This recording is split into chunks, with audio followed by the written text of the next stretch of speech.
Welcome to our channel. इस video में हम कक्षा 8वीं विषय विज्ञान के अध्याय 16 कुछ सामान्य रोग के प्रश्नों के उत्तर करेंगे।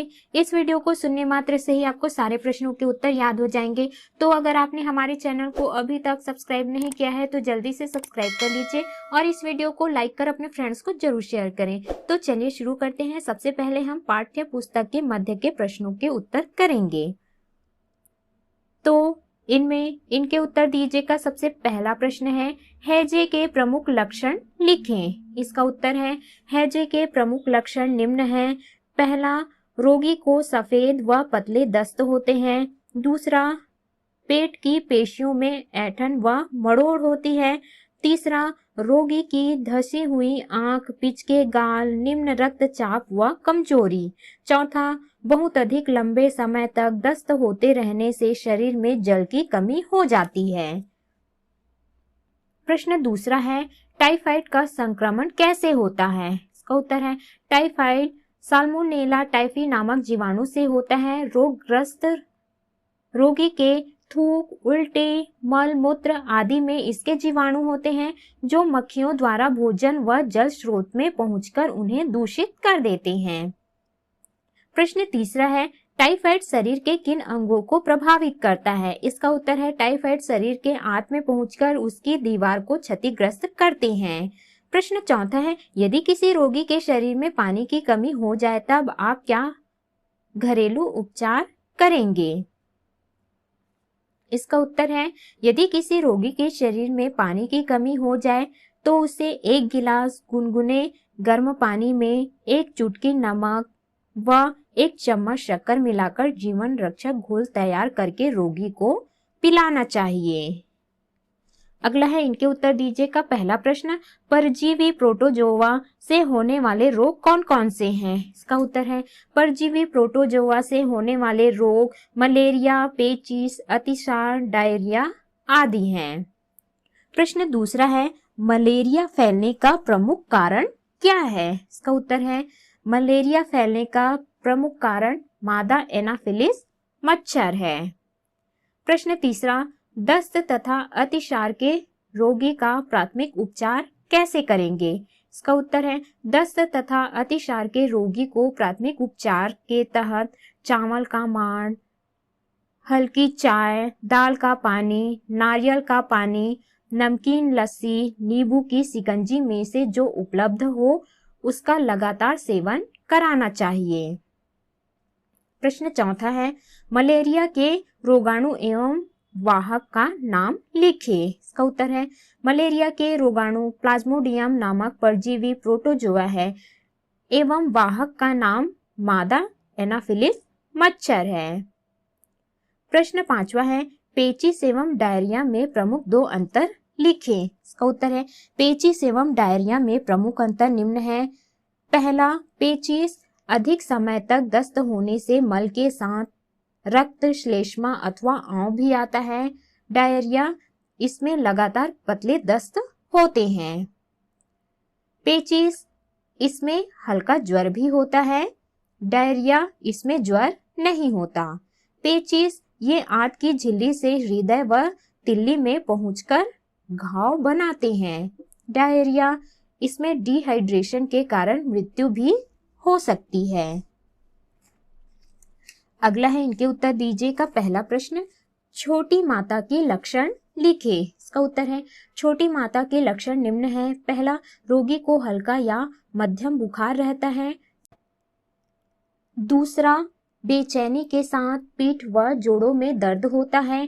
तीसरा, बीमारी के संक्रमण का सबसे अनुकूल समय दाने निकलने से 2 दिन पहले तथा उसके 14 दिनों बाद तक रहता है। चौथा, तीव्र स्थिति में शरीर दानों से भर जाता है। प्रश्न दूसरा है, पोलियो वायरस किस अंग को प्रभावित करता है। इसका उत्तर है, पोलियो वायरस संक्रमित व्यक्ति की आंत की दीवार में अपनी संख्या में वृद्धि कर लसिका और रक्त प्रवाह के द्वारा केंद्रीय तंत्रिका तंत्र में पहुंचकर पैरों की पेशियों को नियंत्रित करने वाली तंत्रिकाओं को नष्ट करता है। इस प्रकार पैरों की पेशियां अपना कार्य सही ढंग से नहीं कर पाती हैं, अतः संक्रमित व्यक्ति का पैर जीवन भर के लिए लकवाग्रस्त या अपंग हो जाता है। प्रश्न तीसरा है, ओपीवी क्या है? इसका उत्तर है ओपीवी का अर्थ है ओरल पोलियो वैक्सीन। प्रश्न चौथा है, पोलियो का संक्रमण किसके द्वारा होता है? इसका उत्तर है पोलियो का संक्रमण विषाणु के द्वारा होता है। अगला है, इनके उत्तर दीजिएगा। पहला प्रश्न, रेबीज का प्रमुख लक्षण क्या है? इसका उत्तर है रेबीज का प्रमुख लक्षण है जल से डरना। प्रश्न दूसरा, एड्स के विषाणु का पूरा नाम लिखिए। इसका उत्तर है एड्स के विषाणु का पूरा नाम HIV अर्थात इम्यूनोडेफिशिएंसी वायरस है। प्रश्न तीसरा, सिकल सेल रोग के क्या लक्षण हैं? इसका उत्तर है सिकल सेल रोग के लक्षण निम्न है। पहला, खून की कमी के कारण शरीर का रंग सफेद दिखाई देता है। दूसरा, जल्दी थकान और सांस फूलना। तीसरा, बार बार बुखार और सर्दी होना। चौथा, तिल्ली का आकार बड़ा होना। पांचवा, बच्चों के विकास में रुकावट। छठवां, चिड़चिड़ापन, खान पान में अरुचि। सातवां, हाथ पैर की उंगलियां जोड़ों में सूजन तथा दर्द होना।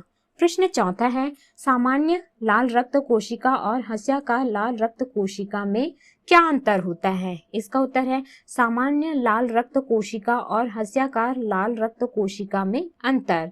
सामान्य लाल रक्त कोशिका ये गोलाकार होते हैं, हंस्याकार लाल रक्त कोशिका ये हंसियाकार होते हैं। सामान्य लाल रक्त कोशिका मुलायम व लचीले होते हैं, हंस्याकार लाल रक्त कोशिका लचीला, कम तथा अपेक्षाकृत कड़े होते हैं। सामान्य लाल रक्त कोशिका ये रक्त वाहिनियों में आसानी से बह सकते हैं। हंसियाकार लाल रक्त कोशिका ये रक्त वाहिनियों में फंस जाते हैं। सामान्य लाल रक्त कोशिका का जीवन काल 120 दिनों का होता है, जबकि हंसियाकार लाल रक्त कोशिका का जीवन काल 20 दिनों का होता है। अगला है अभ्यास के प्रश्न। प्रश्न पहला, रिक्त स्थानों की पूर्ति कीजिए। पहला, निर्जलीकरण रोकने के लिए रोगी को जीवन रक्षक घोल बार बार पिलाना चाहिए। दूसरा, मादा एनाफिलीज मच्छर के काटने से मलेरिया रोग होता है। तीसरा है, एक स्वस्थ बच्चे को अचानक छींके आई और उसकी नाक बहने लगी, उसे सर्दी जुकाम रोग हो सकता है। चौथा, एक बच्चे का एक पैर बहुत अधिक मोटा व एक पैर सामान्य है, उसे हाथी पांव रोग है। पांचवा है, लिम्फ वाहिनियां कृमि द्वारा संक्रमित होती हैं। छठवा है, पोलियो एवं रेबीज रोग में केंद्रीय तंत्रिका तंत्र प्रभावित होता है। प्रश्न सातवां है, मनुष्य के शरीर में प्रवेश करके HIV वायरस श्वेत रक्त कोशिकाओं को नष्ट करता है। अगला है प्रश्न दूसरा, सही व गलत कथन पहचान कर गलत कथन को सही कर लिखे। पहला, TAB का टीका टाइफाइड के लिए लगाते हैं, इसका उत्तर सही है। दूसरा, तपेदिक विब्रियो कॉलेरी द्वारा होने वाला संक्रामक रोग होता है, इसका उत्तर है गलत। हैजा विब्रियो कॉलेरी द्वारा होने वाला संक्रामक रोग है। तीसरा, मच्छर से बचने के लिए मच्छरदानी लगाकर सोना चाहिए, इसका उत्तर ये सही है। चौथा है, पेचिस व डायरिया के रोगी के मल को खुला नहीं छोड़ना चाहिए, वरन राख व मिट्टी से ढक देना चाहिए, इसका उत्तर गलत। हैजा व मोतीझीरा के रोगी के मल को खुला नहीं छोड़ना चाहिए, वरन राख व मिट्टी से ढक देना चाहिए। पांचवा, सर्दी व इन्फ्लुएंजा के रोगाणु रोगी के रुमाल व तौलिए के उपयोग से स्वस्थ व्यक्ति तक पहुंच, इसका उत्तर है गलत। सर्दी व इन्फ्लुएंजा के रोगाणु रोगी के रुमाल व तौलिए के उपयोग से स्वस्थ व्यक्ति तक पहुंचते हैं। छठवां है, फाइलेरिया से बचने के लिए मच्छरों को नष्ट कर देना चाहिए। इसका उत्तर है गलत। फाइलेरिया से बचने के लिए DEC की खुराक लेनी चाहिए।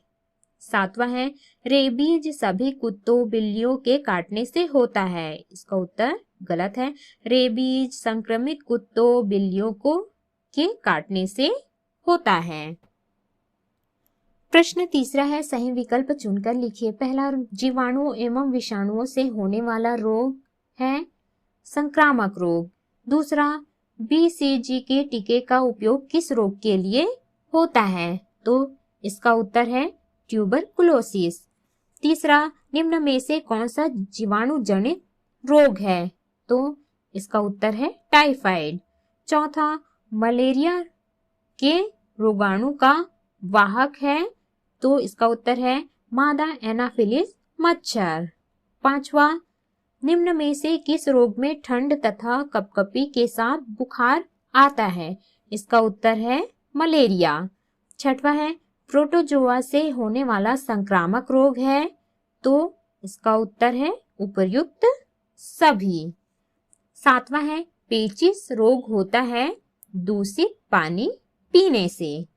प्रश्न चौथा है निम्नलिखित प्रश्नों के उत्तर दीजिए। प्रश्न पहला बच्चों को तपेदिक से बचाने के लिए क्या क्या करना चाहिए? इसका उत्तर है बच्चों को तपेदिक से बचाने के लिए रोगी व्यक्ति से दूर तथा BCG का टीका लगवाना चाहिए।